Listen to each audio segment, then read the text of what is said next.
इस वक्त की बड़ी खबर सामने आई है। G7 शिखर सम्मेलन में प्रधानमंत्री नरेंद्र मोदी शामिल होंगे। इस वक्त की यह बड़ी खबर, कनाडा के प्रधानमंत्री मार्क कार्नी ने फोन करके उन्हें आमंत्रित किया है। प्रधानमंत्री ने हाल ही में हुए चुनाव में मार्क कार्नी को जीत पर उन्हें बधाई दी।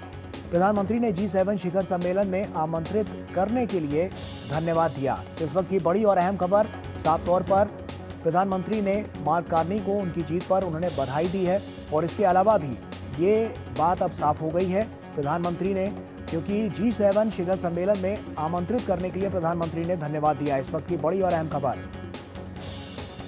अरुण हमारे सहयोगी हमारे साथ जुड़ रहे हैं। अरुण, इस बात को साफ कर दिया है साफ तौर पर प्रधानमंत्री ने भी कि G7 शिखर सम्मेलन में उनको आमंत्रित किया गया है और वो वहां पर जाएंगे। कितना बड़ा इवेंट और कैसे आने वाले समय में इन दोनों देशों के लिए प्रगतिशील राह और ज्यादा आसान होती हुई नजर आएगी?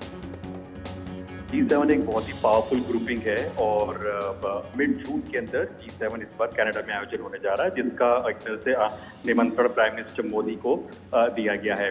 जाहिर सी बात है, इस पावरफुल ग्रुपिंग के अंदर हमने पहले भी देखा था कि जब प्राइम मिनिस्टर मोदी ने शिरकत करी थी तो उन्होंने इंडिया ग्रोथ स्टोरी को, भारत की बात को हाईलाइट किया था। इससे पहले के जो G7 के समिट रहे हैं उसके अंदर इस बार भी जो ब्रॉड थीम देखिए तो 4 टोटली ब्रॉड थीम्स हैं जो कि इस बार G7 समिट में यानी कनाडा जिसको आयोजित करने जा रहा है उसके अंदर रहने वाली। सबसे पहले कि इंक्लूसिव इकोनॉमिक ग्रोथ कैसे हो सके हर देश के अंदर, क्योंकि हम देख रहे हैं कि मैसिव जो दुनिया भर की अर्थव्यवस्थाएं हैं वो massive debt to GDP ratio यानी कि ज्यादा कर्ज के तले दबती चली जा रही है और स्लो डाउन का सामना कर रही है। तो जो छोटी अर्थव्यवस्थाएं हैं उन पर काफी ज्यादा दबाव पड़ रहा है।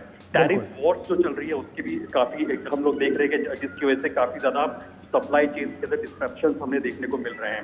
ऐसे में भारत को एक तरह से ब्राइट स्पॉट बोला जा रहा है, जो तमाम ग्लोबल एजेंसीज है भारत को ब्राइट स्पॉट कह रही है। तो इन बातों को भी कहीं ना कहीं हाईलाइट करते हुए दिखाई देंगे प्राइम मिनिस्टर मोदी।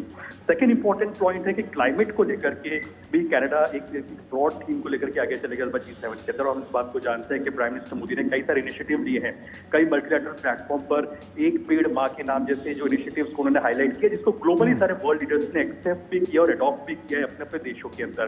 तो इस बात को दर्शाता है कि जो प्राइम मिनिस्टर मोदी का जो एक इंक्लूसिव अप्रोच है, एनवायरमेंट फ्रेंडली अप्रोच है, वो भी कहीं ना कहीं हाईलाइट होता हुआ दिखाई देगा। थर्ड इंपॉर्टेंट पॉइंट है वो साइबर सिक्योरिटी और डीप फेक्स को लेकर के, जिसको कनाडा इस बार एक तरह से एक ब्रॉड थीम के तहत आयोजित करने जा रहा है, क्योंकि डीप फेक बहुत बड़ा चैलेंज बनते जा रहा है इस एआई के जमाने के अंदर।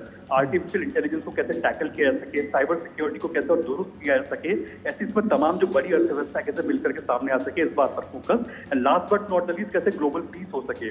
तो प्राइम मिनिस्टर मोदी बहुत ही लाइक है, क्योंकि मल्टी जो एक पावरफुल ग्रुपिंग है दुनिया भर की, जो G7 ग्रुपिंग जिसे कहते हैं, इसके अंदर कहीं ना कहीं आतंकवाद के मुद्दे को भी हाईलाइट किया जाएगा। बिकॉज गुड टेररिज्म और बैड टेररिज्म कुछ नहीं होता। इस बात को भारत कई मंचों पर, कई मल्टीलैटरल प्लेटफॉर्म पर हाईलाइट। और जिस तरह से ऑपरेशन सिंदूर भी हुआ, ये भी अपने आप में एक बहुत बड़ा बेंचमार्क सेट करता हुआ नजर आया है कि किस तरह से आतंकी कमर तोड़ने के लिए लगातार जो कार्यशैली है वो और ज्यादा बढ़ती हुई नजर आ रही है। G7 शिखर सम्मेलन में भी हम इस बात को देख पाएंगे, क्योंकि जीरो टॉलरेंस की जो नीति है उस पर दुनिया आगे बढ़ रही है। देखिए, भारत ने हमेशा दुनिया भर में एक ही मैसेजिंग दी है कि भारत की जो धरती है ये बुद्ध की धरती है, गांधी की धरती है। हम लोग कभी भी युद्ध के पक्ष में नहीं रहते हैं, लेकिन कभी भी भारत की संप्रभुता को या फिर भारत के ऊपर आतंकी हमले होंगे तो उस बात को भारत कभी भी बर्दाश्त नहीं करेगा और मुंह तोड़ जवाब भारत देना जानता है और भारत देगा। लेकिन इस बात को भी भारत कहता है कि हम लोग वसुधैव कुटुंबकम की बात करते हैं, हम लोग इस बुद्ध की धरती से आते हैं, तो एक तरह से हम लोग ग्लोबल पीस की भी बात करते हैं। तो जाहिर सी बात है, ऑपरेशन सिंदूर ये एक बहुत ही मैसिव ऑपरेशन है भारत ने किया था और कई देशों का समर्थन इसमें भारत को मिला था, जहां तक ऑपरेशन सिंदूर की बात करते हैं।